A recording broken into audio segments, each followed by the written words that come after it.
Sharif, can you respond to these latest developments? First, Morsi being detained. I mean, he has been in detention, is that right? Right. He's been held incommunicado by the military since July 3rd, when Abdel Fattah al-Sisi, the head of the armed forces, deposed him and overthrew him following that massive uprising on June 30th. There hasn't been any charges leveled against him. And then this morning, which is, it's a Friday morning, it's a vacation, it's a weekend, and the judiciary typically does not work on the weekends. We have this order coming down from a judge leveling the first kinds of any formal legal measure against him. And those were detention pending investigations into these accusations. Now, these accusations are very telling that they include, suspected collaboration with the Palestinian group Hamas to break out of prison. We have to remember that Morsi himself and other top Muslim Brotherhood leaders, as well as a number of activists, were rounded up in the first days of the January 25th uprising in 2011 and were held as political prisoners. And so the fact that, breaking out of prison during what was essentially a political detention is a charge, I think is very telling. And it also accuses him of conspiring with Hamas to attack police stations, to attack soldiers. We have to remember that, in the opening days of the January 2011 uprising, hundreds of thousands of Egyptians were in the streets, and many groups, and they included the Muslim Brotherhood on January 28th. They were a minority, but many police stations were attacked. 99 or 100 were burnt down across the country. And this was by many Egyptians who saw the police force as a lawless militia that was engaged in torture and so forth. I mean, the revolution itself began on January 25th, which was National Police Day, and they did that for a reason, to oppose the police. So these charges that, accuse Morsi of collaborating with Hamas to attack police, I think is also a way of trying to whitewash the former regime's crimes and whitewash police crimes during the Mubarak era, but also during the revolution. And the response of the progressive forces that were in the streets to oust Morsi just a few weeks ago to what is happening now, and then to this bringing in the issue of Israel and Palestine here. Well, as you mentioned, Abdel Fattah al-Sisi, the head of the armed forces, and who's de facto running the country right now, went on television a few days ago and dressed in full military regalia and wearing dark sunglasses, really looking like kind of an army general of a banana republic from Latin America in the 1980s, and then saying, calling on Egyptians to go and fill the streets of Egypt today, to give him what he called a mandate to confront what he said was potential violence and terrorism, and a clear indication against Morsi's supporters who have continued a month-long sit-in, or nearly a month, in different parts of Cairo, and who have taken to marching across the city, across Cairo and different cities across the country, at times provoking clashes. Both sides have been armed. Nearly 200 people have died over the past month. The worst case was the army shooting at Morsi supporters outside the Republican Guard headquarters that killed over 50 people.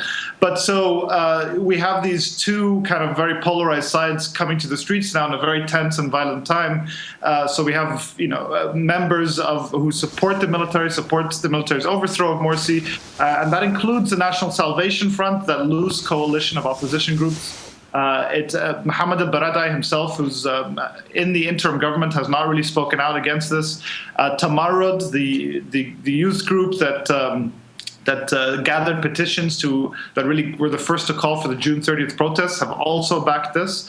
But there also have been Morsi critics who have opposed the defense minister's call today. Groups like the April 6th Youth Movement and other leading activists who are staying home and reject what they see as a very dangerous pretext for the military to come in and perhaps use widespread, a very harsh crackdown on the Brotherhood. Many see this as possibly a pretext, especially given that Morsi was charged, to clear these large sit-ins that Morsi supporters have had in different parts of the country. We see military APCs now that are deployed around Tahrir Square, and a lot of police trucks as well. Some of them are handing out posters of the head of the armed forces, Sisi.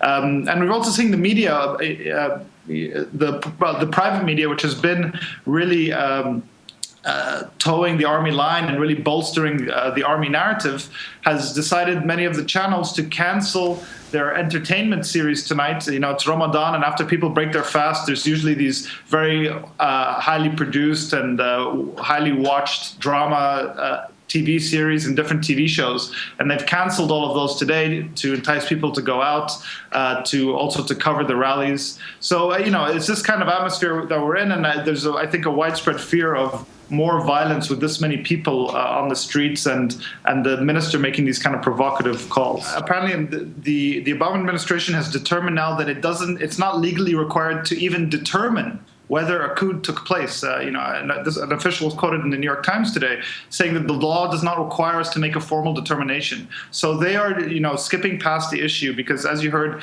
Congressman Rand Paul say, which is correct, that if the U.S. determines this to be a coup, then it automatically, by law, forces them to stop providing the more than $1.3 billion in annual aid that it's given.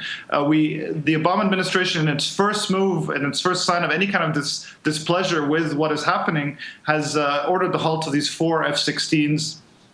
You know, in the broader scheme of things, this seems like a very calibrated position that keeps the aid going, but shows a sign of discomfort. But I think we have to make an important note here, is that Egypt, the military, does get this $1.3 billion of aid, but it has to be spent purchasing U.S. weapons. And so all of this money really gets funneled to U.S. defense contractors that are the real big beneficiary of these funds, that have very large lobbying firms in Washington, and that lobby very strongly for this aid to keep going.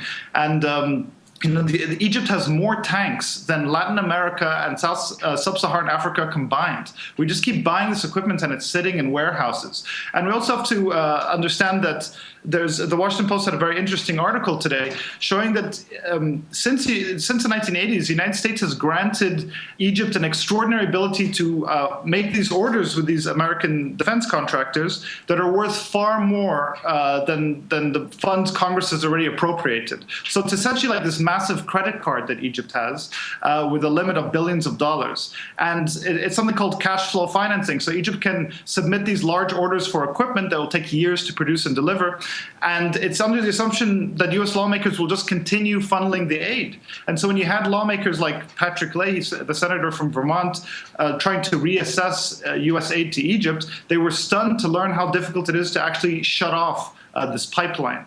So I think, you know, there's a deep level of intricacy with these U.S. defense contractors and the way the aid is structured that keeps this aid flowing to Egypt regardless of what's happening on the ground.